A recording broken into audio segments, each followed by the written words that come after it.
I just bought an electric car, and I have no place to charge at home. This is going to be insanely expensive. You see that? That right there, that is honestly what most people think. And I don't blame them.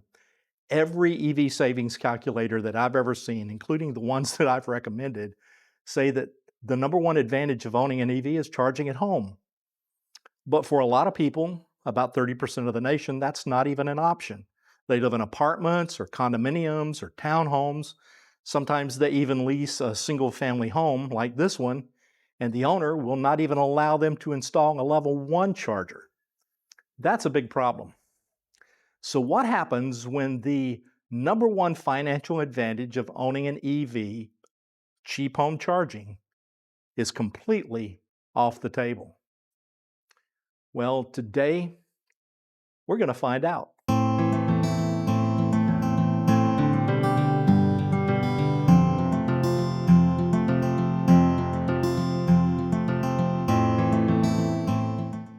Let me paint this picture. As we discussed in one of my earlier videos, roughly 1/3 of U.S. households live in multifamily housing, apartments, condos, townhomes with shared parking. That's over 40 million homes where installing a level 2 charger just might not be an option. And even some folks who live in single family homes can't do it because their landlord won't allow it.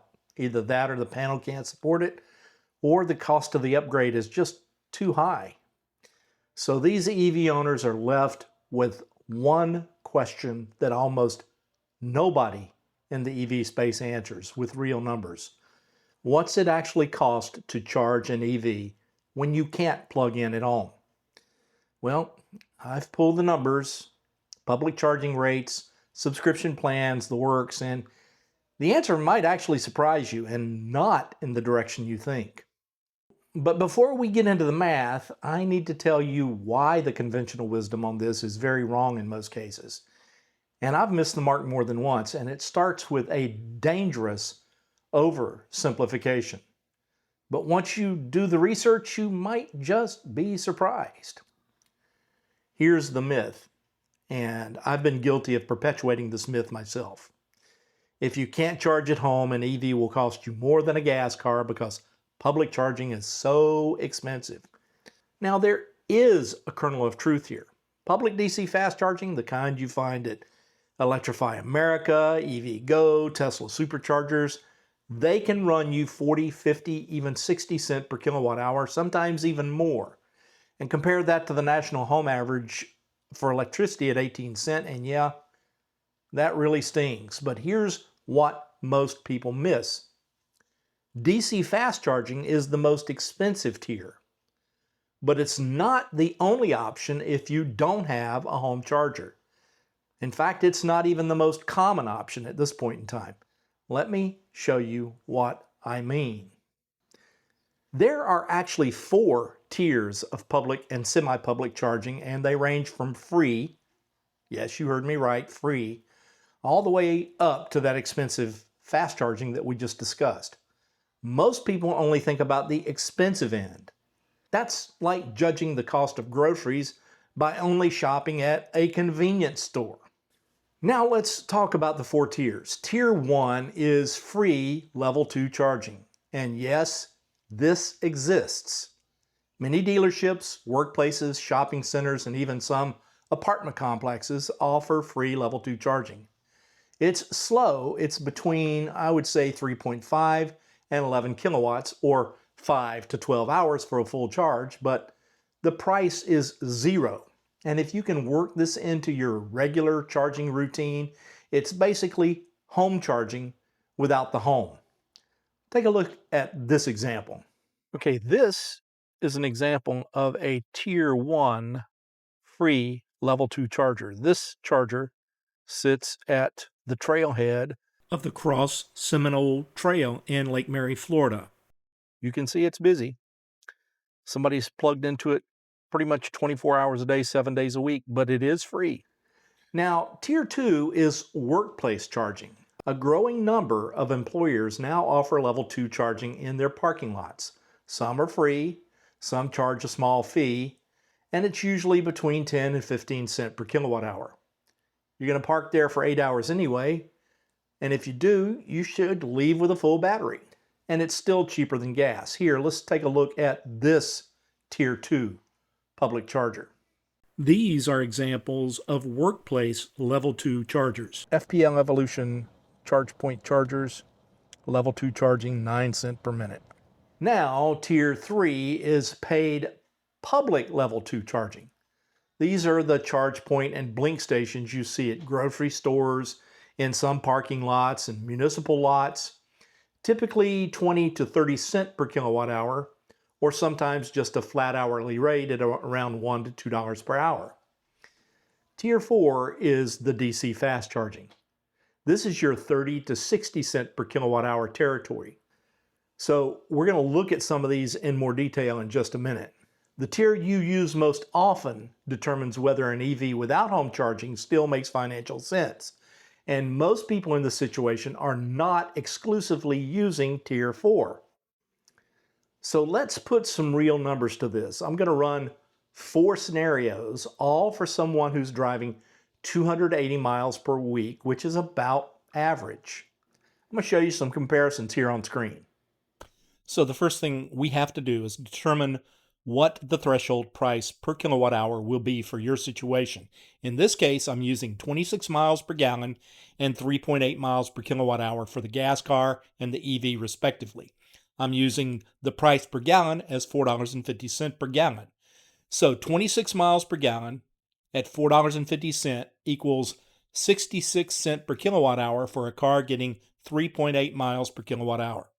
So now let's look at Tier 1. In this example, again, using those same numbers, you're saving $48.46 for 280 miles driven. But you've got to trade off some time to charge. At a typical 32 amp charging speed, which is about 6.48 kilowatts, it's going to take you about 11 and a half hours to charge fully. Now, that does not mean you have to do all 11 hours at the same time. You can divide that up over 5 or 6 days, depending on your lifestyle and how many errands you have to run in any given week. Now, Tier 2 is a little less complex. This is workplace charging and charging where you actually do run your errands and you know there are chargers there. In this case, we're using 9 cents per kilowatt hour. You're saving $41.54 per week. It takes you that same 11 hours, but if you're doing the majority of that at work, it does not affect your overall lifestyle at all. Now, Tier 3 becomes a little more complex because now you've got to go out and find these level 2 chargers in places that you actually can use, and you're not having to sit and wait on the car. But in this case, if you can find those level 2 chargers at places like grocery stores, movie theaters, or other entertainment venues, then you're going to be saving $26.36 per 280 miles. Now, Tier 4 is the most costly of the 4 examples. This is DC fast charging, but it happens a lot quicker, in under an hour, in this case about 45 minutes to an hour. Using the going rate of an Iona charger right now, 39 cents per kilowatt hour, you're still going to be saving $19.72 per week if you're driving 280 miles a week, and comparing that against a car that gets 26 miles per gallon with $4.50 a gallon gasoline. So my assumption, and most people's assumption, are that DC fast charging is going to never save you money. Well, that's not true exactly. In this particular case, if you're under 66 cents per kilowatt hour, you're saving money. Where you're paying the most for public charging, an EV is still cheaper to fuel than a comparable gas car. The savings are smaller, and they're not the 90+% that home chargers get, but 10% savings on fuel is absolutely nothing to dismiss. Now, someone watching this is thinking, okay, it's cheaper, but I don't want to sit at a charger for 45 minutes every other night. That's the real cost, my time. And that's a fair point, but let's talk about it. The convenience gap is real.